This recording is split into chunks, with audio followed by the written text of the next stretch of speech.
when a broke, grease-stained mechanic named Wyatt helped a stranded woman on the side of a rural road. All he asked for in return was a sandwich. Covered in sweat, hands trembling from hunger, he fixed her luxury car using nothing but scraps and raw skill. She drove away without saying much. No name, no promise, just silence. He figured that was the end of it. But at dawn the next morning, a black SUV pulled into his junkyard, and what happened next would change everything. Before we begin, like this video and comment where you're watching from. Your support helps us bring more powerful stories. Now, let's begin. The sun had barely stretched over the ridge when Wyatt Miller emerged from beneath the rusted carcass of an old pickup truck. His fingers were stiff from the cold. His stomach growled louder than the junkyard dogs echoing across the yard. The only thing heavier than the toolbox he lugged was the weight in his chest. Once upon a time, Wyatt had been a certified automotive engineer with a corner office and a crisp white coat. Now he slept behind a sheet metal shed, surrounded by busted engines, bald tires, and the remnants of dreams long since stripped down for parts. But he didn't complain. He had made peace with silence. There was no one left to disappoint. No one who'd notice if he disappeared. That morning, as he wiped grease from his hands with a rag that had seen too many days, he heard the sharp screech of tires just beyond the chain-link fence. A sleek black BMW had rolled to a stop, its hood fuming like it had clawed its way out of hell. The woman who stepped out looked like she'd landed from another world. Designer boots, tailored coat, gold earrings that probably cost more than everything Wyatt owned. She was pacing, shouting into her phone, trying to call for help. But Oak Ridge was too far from everything. Signal flickered, then vanished. Frustrated, she kicked the tire and glanced up, locking eyes with Wyatt.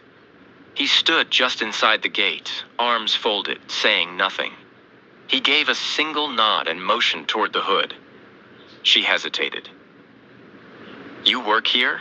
she asked. Wyatt shrugged. "I fix things." She rolled her eyes. "I don't have time for this." But when her phone failed again, she sighed heavily and waved him over. "Fine, try it. If you ruin it, you owe me a car." Wyatt approached slowly, the engine's heat radiating against the morning chill. He popped the hood and studied the damage. A cracked radiator hose, a disconnected sensor, oil lower than it had any right to be. With only a bent screwdriver, a frayed roll of duct tape, and a stripped wrench, he got to work. His movements were efficient, his focus razor sharp. This was instinct, not guesswork. Decades of experience coursed through every turn of his wrist. The woman stood nearby, arms folded, glancing at her watch like she had a million better places to be. In less than 20 minutes, the engine turned over with a clean, confident hum. Her jaw slackened. "What do I owe you?" she asked. Wyatt wiped the sweat from his brow. "A sandwich. Ham, if you got it." She blinked, caught between surprise and guilt. "That's all?" "That's all," he said, brushing dirt from his faded jacket. Without a word, she opened the back door of her car and pulled out a wrapped sandwich from a grocery bag. She handed it to him, paused for a breath, then got in her car, shifted into drive, and disappeared down the highway, never asking his name. Wyatt didn't expect to see her again. People like her never came back. But the next morning, long before the sun rose, the deep rumble of a heavy engine shattered the quiet. A sleek black SUV, cleaner and newer than anything in Wyatt's orbit, pulled into the yard. Wyatt stepped out slowly, heart pounding. The driver's door opened. A man in a tailored suit stepped out. Then came the woman from yesterday. But this time, she looked different. Not frustrated, not condescending. She looked at him like he mattered, a thief. She approached confidently, dressed in a navy blue blazer, her heels clicking against gravel. The man beside her, tall, clean-cut, holding a leather folder under one arm, gave Wyatt a curt, respectful nod. "You Wyatt Miller?" the man asked. Wyatt straightened his back. "Yes, sir, that's me." The woman smiled. You probably don't remember my name. I'm Madison. Madison Keller. Wyatt didn't speak. The name stirred something inside him. Keller. The word rang faintly in his memory. Something from another life. Madison continued. You fixed my car yesterday, when I had no signal, no options, and no patience. I haven't stopped thinking about it. You knew exactly what to do. No tools, no help. Just skill. Wyatt looked at his hands. Calloused, cracked, stained black. For so long, they had been invisible. Madison gestured toward the suited man. This is Daniel Barnes. He's the director of mechanical operations at Keller Automotive Group. Wyatt blinked. Keller Automotive. Now it clicked. The name he'd seen in industry magazines, in training seminars, back when he had a future. Before the recession. Before the license suspension. Before everything fell apart. We're always looking for rare talent, Madison said. Not just degrees, not just spotless resumes. Real people. Mechanics who can breathe life into metal with their bare hands. Yesterday, you built something out of nothing, and that's what we need. Wyatt's throat tightened. What are you saying? Daniel stepped forward and opened the folder, handing Wyatt a clean, crisp document. Madison's voice softened. Yes. A full-time position at our innovation center in Charlotte. Starting salary, $85,000. Full benefits. Relocation assistance. A 6-month housing grant. And more than that, a fresh start. Wyatt didn't take the paper right away. He stared at it like it was a mirage, afraid it might vanish. Why me? He asked, voice barely above a whisper. Madison's answer came without hesitation. Because when no one else cared, you did. You didn't sell, you didn't judge, you just fixed what was broken. And that's the kind of person I want building our future. For a long moment, the world was quiet. The wind whispered through twisted metal. Somewhere, a crow called out in the distance. Wyatt reached for the document with trembling hands. I don't have a suit, he said.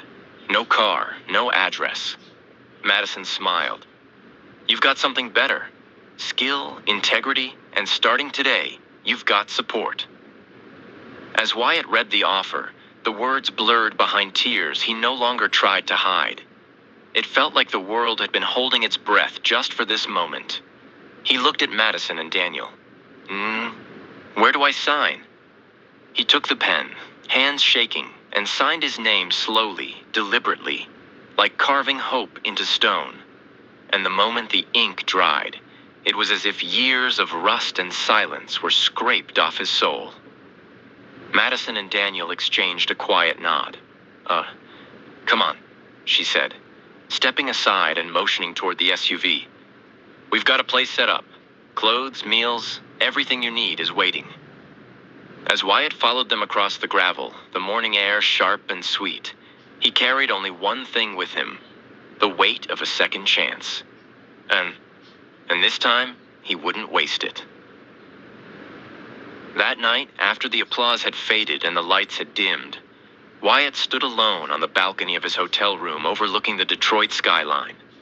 The city glittered below like a blanket of opportunity. He held a glass of water in one hand, not champagne.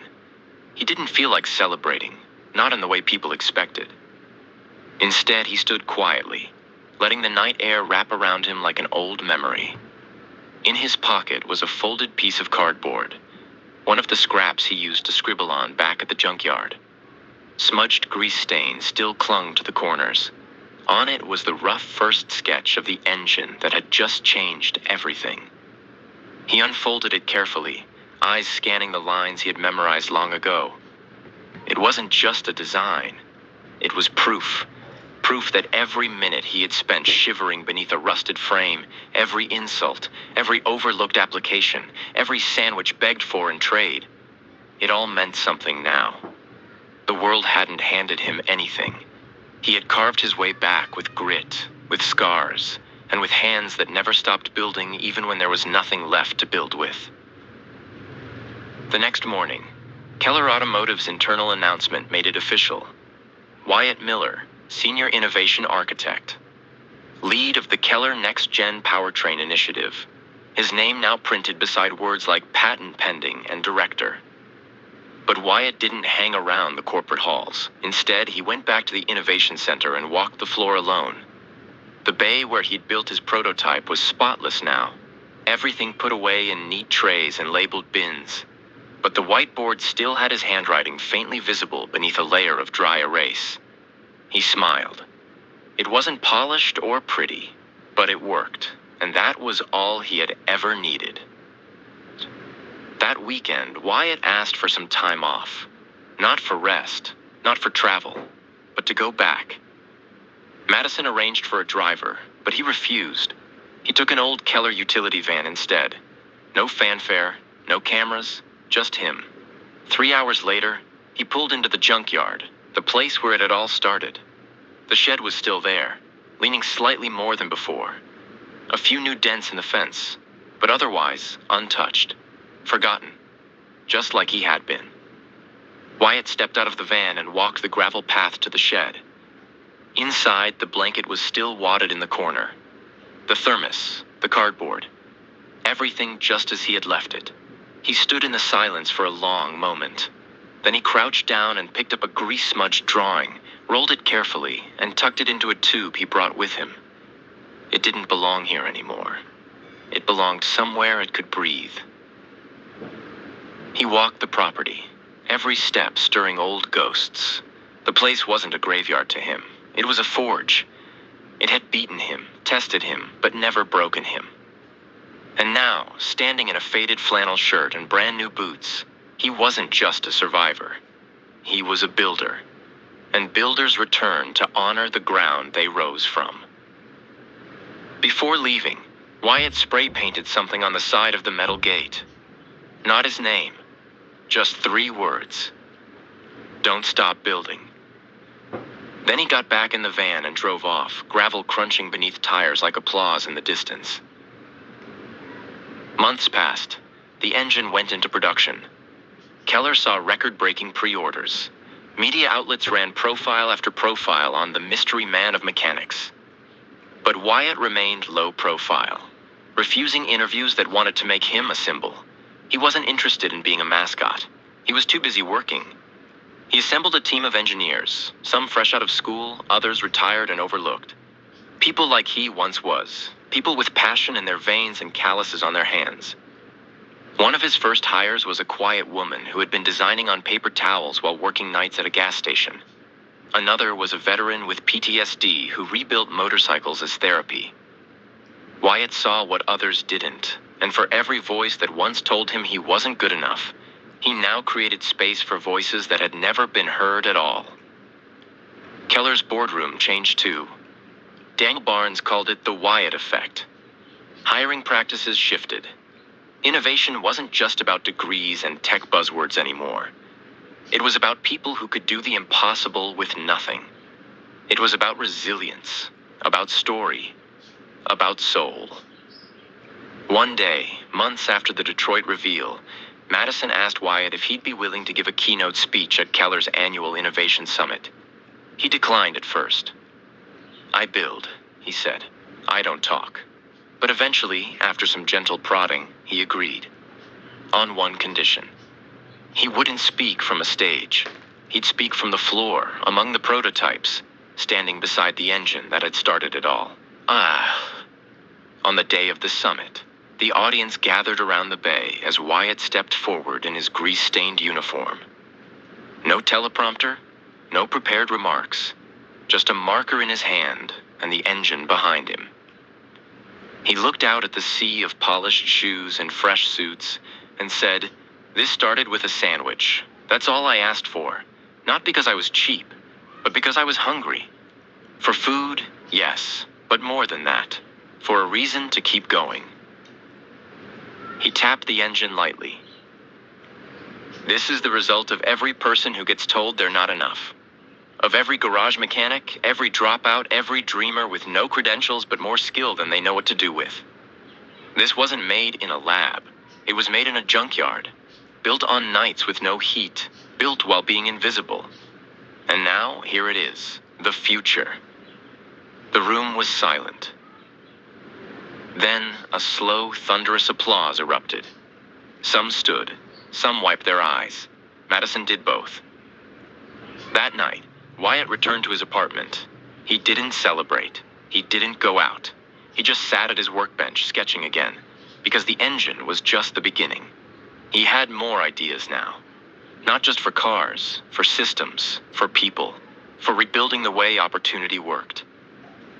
Outside, the city hummed with lights and movement. But inside, a single lamp glowed above Wyatt's desk, illuminating hands still stained with the history he'd carried through fire and back. He wasn't just changing engines anymore. He was changing the world, one blueprint at a time.